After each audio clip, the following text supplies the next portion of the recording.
We're all the main characters of our own stories, right?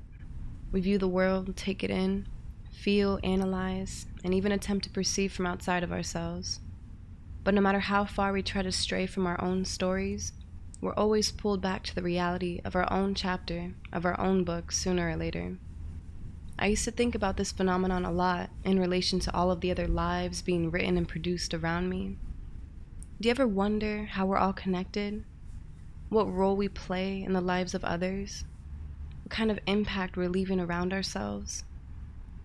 These questions constantly crowded my mind, and, well, maybe I'm getting ahead of myself. I should preface that the person you know today, the person you see, the person you hear right now, is not this person anymore. It doesn't mean I don't still ask myself these questions.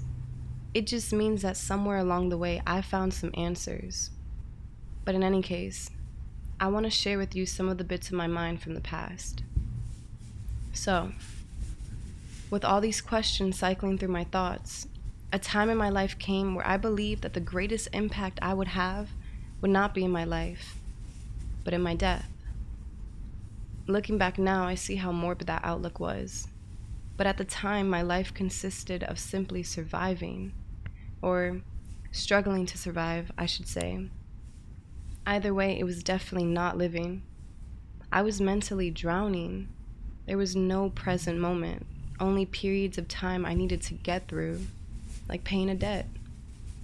Do you know what it's like to wake up every day feeling like your life is like paying a debt? To who? Why? For how long? It was like that feeling of watching the seemingly endless filler episodes of an anime. What was the purpose?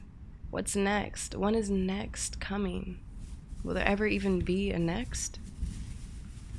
I was just trudging through another day, another week, somehow making it to another birthday. Birthdays. They were always so hard. Simply a day to remind me of the life I was not living. And it was scary because even during this time, I connected with everything and nothing all at once. Or better yet, I saw that people connected with me, or claimed to, and I continued to feel empty, like an NPC just playing a role. Watching my life, it seemed like I became the support and guide and hope for others, while simultaneously watching myself drift further away from life. I just remember observing a lot, taking in the whirlwind of the world around me and seeing how unnoticed, unappreciated, and undervalued everything and everybody seemed to be and feel. It seemed as though the value of life could never compare to the weight of death, because the permanence of death forces us to see, value, and appreciate the good of what was, but no longer is there. Understandably so, right? These people are gone. All those potentials they carried, the potentials for memories, the time everyone thought was there, it's all gone. So we care. We notice. We're forced to reflect, at least for a moment. And I figured my life wouldn't be too long, and I wasn't a main character. Not in anybody else's book but my own.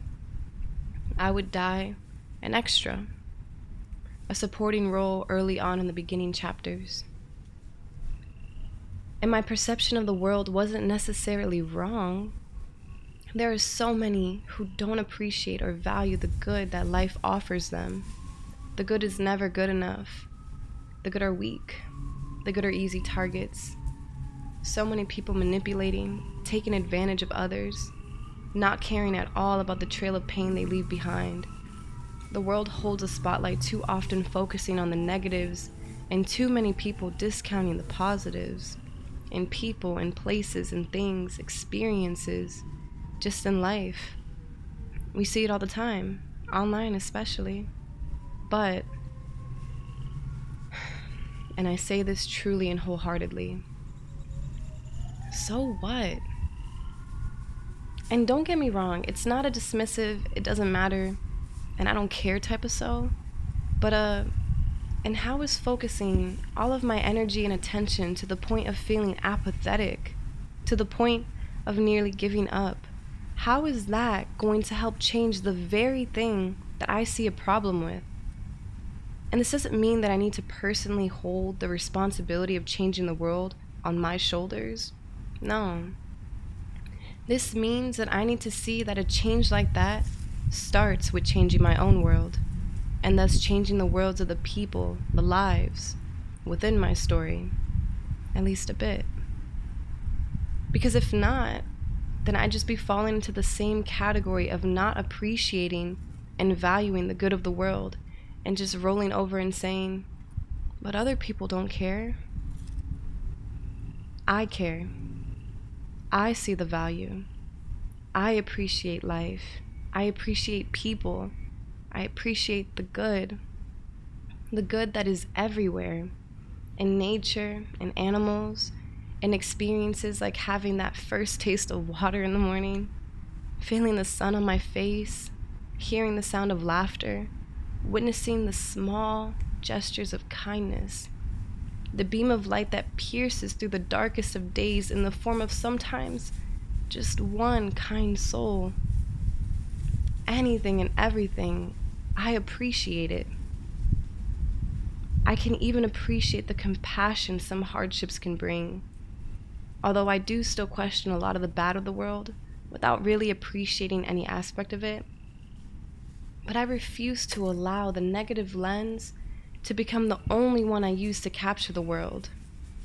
There's too much good, too much hope, and I needed to rebuild that perspective that I unlearned somewhere along in the chapters of my life. Somewhere along the way, due to a flurry of factors, my view on the world became clouded, and the narrative that life could not compete with the weight of death was a lie. I was discounting the weight of all of the direct and indirect impacts we have on one another every moment of every day of our lives.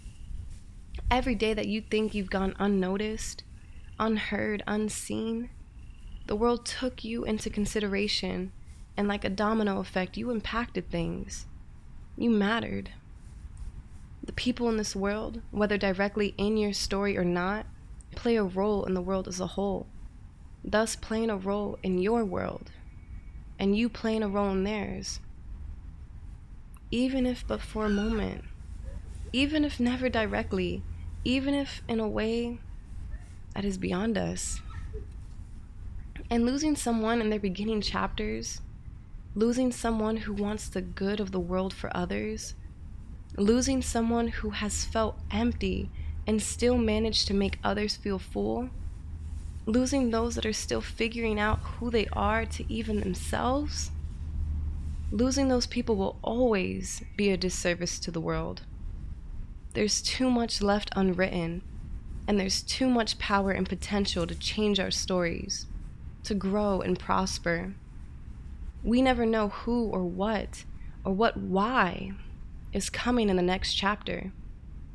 Your story is too powerful. My story was too powerful. And when I began to change my perspective, I began to change my world. And I'm not here to dive into the psychoanalysis of the turmoil my young mind was experiencing. I just want to talk about this point of perspective and something else, another piece at the core of things. It was self-worth, my value, what I offered, what I thought I offered others, and the weight of an impact I believed myself to be capable of having on a day-to-day. Now, how much worth do you think I gave myself? Truly? There wasn't any. Nothing. It was like, because of my lack of self-worth, I was constantly expecting something bad to happen to myself, which would explain the underlying feeling that I would live a short life of little impact.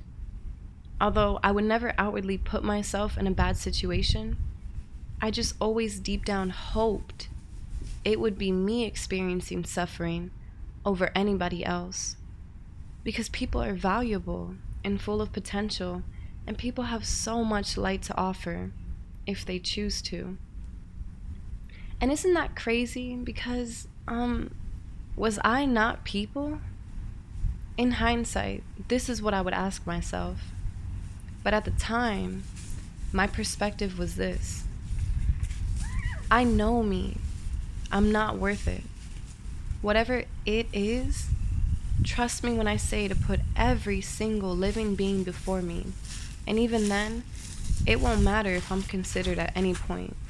Because I know me, and I'm not good. Everybody thinks I'm good, but I'm not. Not that I'm bad, but I know me, and I'm not as good as everyone thinks. I'm not as patient. I'm not as kind. I'm not as caring. I'm not as considerate. I'm not as hardworking. I'm not as smart. I'm not much of anything that you think I am. Trust me, because I know me. So the compliments didn't matter. The accomplishments didn't matter. The connections people made to me didn't matter. Because if they really knew me, they would know that I'm not good. I'm not worth it. And how can you beat this logic? This logic is poison, and it had spread all through my mind. It's all I could feel every day, even in happier times and moments of ease. It was a tough place to be mentally because imagine being aware of every single intricate detail of your being and looking at all its pieces through a negative lens. So no accounting for any of the good, while at the same time removing any and all context, understanding, and logic.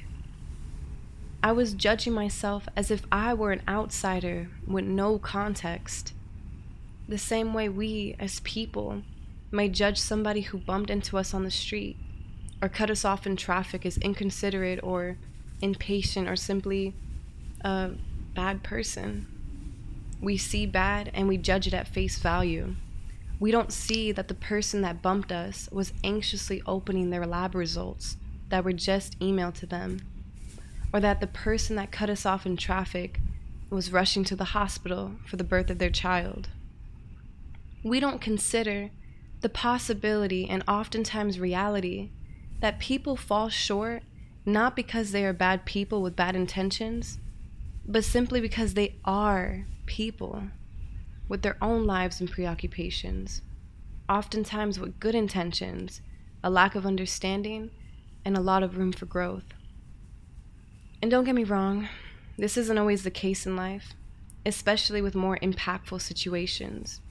There are some people in this world with truly bad intentions that bask in spreading hatred where they walk. But I didn't wish to view others in a way that assumed the latter. How unfair. People are so intricate and beautiful. And although there's bad in the world, look at all the people who leave a positive impact. Why filter them out? Why turn a blind eye and find a reason to discount the good-hearted? I should find more of them, connect with more people like this, and appreciate that these people are all around us. Even in the darkest times, I always gave people the benefit of the doubt, extra understanding, empathy, and compassion because of this. I saw past flaws and always believed in growth in others. And I saved all the judgment for myself. Because after all, I'm not good. So anytime I wasn't patient enough, anytime I raised my voice, anytime I zoned out in a conversation, anytime I felt nothing in a situation where I think I should have, anytime I said the wrong thing, did the wrong thing, didn't try hard enough, let somebody down, hurt somebody's feelings, anytime I was less than who I wanted to be, that's all I saw. Every failure, every shortcoming, every missed opportunity to be a better me, to be most positive to others, that's it. No context necessary. The numbers add up, and there's no way I could believe that this was a good person. Where was the value? Look at all the wrongdoings, all the mistakes and flaws. There's no winning with this mentality, only an endless cycle of suffering and self-hatred. And underneath it all, my true fear wasn't that I was a bad person or would never be good enough. It was a fear that maybe I already was a good person of value. And how scary would that be? Viewing myself in such a negative light and not allowing myself room to be flawed skewed my thinking and exacerbated my fears. Because if I were a good person, then I'd probably just lose hope in the world. Because look at all the mistakes. That person's flawed. That's a good person? That's an example of the beauty and light of others? And can you believe I accepted this? This need to knock myself down and not allow myself credit in any facet of my person, because I zeroed in on every single mistake. Every accomplishment could have been better if I had just worked harder. Every compliment required a rebuttal. And it wasn't even me giving up on myself. It was just a calm understanding that I felt I had with the world. But I continued to go through life questioning this more and more, pushing the boundaries and limitations that I had set on my potential to matter, to be important, to be loved, and to love myself. More and more, I realized how crazy it was to have set those limitations in the first place. I wanted to break free of the chains I had bound myself by, and I fought with myself. I fought with logic and understanding and context. I fought against cognitive dissonance, and I found my answer. The answer was yes. I am a good person.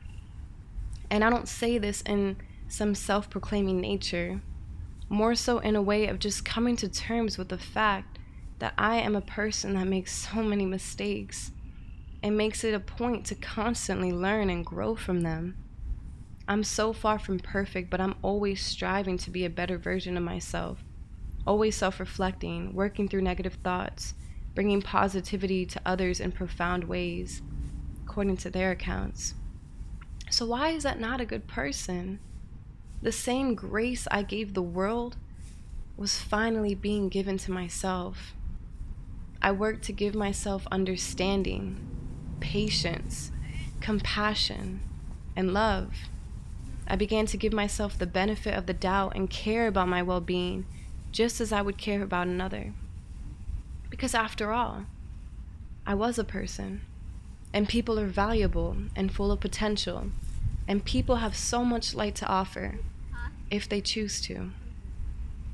And I was constantly choosing to, because to me, being a light for others was the most rewarding part of life. And in my own way, that natural inclination for me to be a support to others during that long period of suffering, when I was simply trudging through life as though I was paying a debt, that was the part of me that was living, the faint heartbeat that kept me alive. And somewhere along the lines, I decided that I wanted to live in every sense of the word, and living became a priority of mine. But things didn't change overnight. I still made so many mistakes and didn't look out for my well-being in so many different ways. I needed to find my boundaries and stick to them, to realize that being a light doesn't mean making yourself small so that others feel big. It doesn't mean enduring abuse so that you can continue to be a positive force in somebody else's life. It doesn't mean draining yourself for those that only want to dim your light.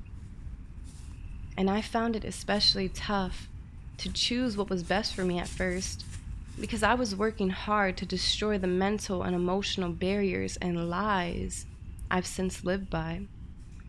And only then could I really begin to rebuild the healthy relationship with myself and the world that I maintain today. It was difficult, sometimes disheartening when I seemed to go backwards, conflicting on days when I felt less than, and confrontational when things like depression or anxiety wanted to say and how I should view things. But I was chasing something, and it was finding those reasons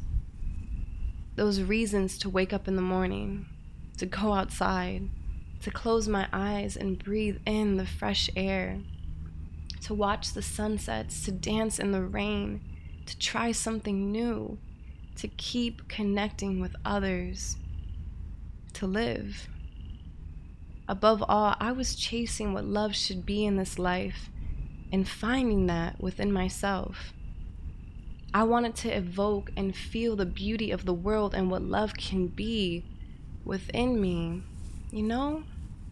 Instead of just guiding everybody and using myself as a stepping stone for the world, I wanted to take a step for myself. I wanted to live every day, every week, every month, and celebrate every birthday because I mattered. I do matter. I always had. But when you feel disconnected from even yourself, it can be difficult to understand how connected others are to you, even when you're not connecting back. Even when you're lost, you'd be surprised how many people you led in the right direction. Being in the dark confused me into believing that I gave off no light, which is the logical thing to think. But there is no logic in depression.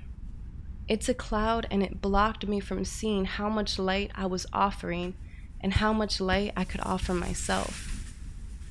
And I have been a main character in so many people's stories, not just my own. Maybe in somebody's life who's listening to this right now. And so have you. If this resonated with you in any way and you found yourself relating in some sense, take a moment and ask yourself why. What part of you is connecting with my words? Reflect with yourself and don't forget to give yourself some understanding, some patience and compassion. You deserve it. And Yin, thank you. Thank you for being your unfiltered self. On the good and bad days, you remain you. And who you are has been a light in this community. Your presence offers something powerful and noteworthy, whether it's easy for you to see this today or not. Know that we all see it, and I hope you will work to be a light to yourself. Appreciate the role you have in the lives of others, and just find your answers to the tougher questions in your mind. Thank you for sharing your time with me.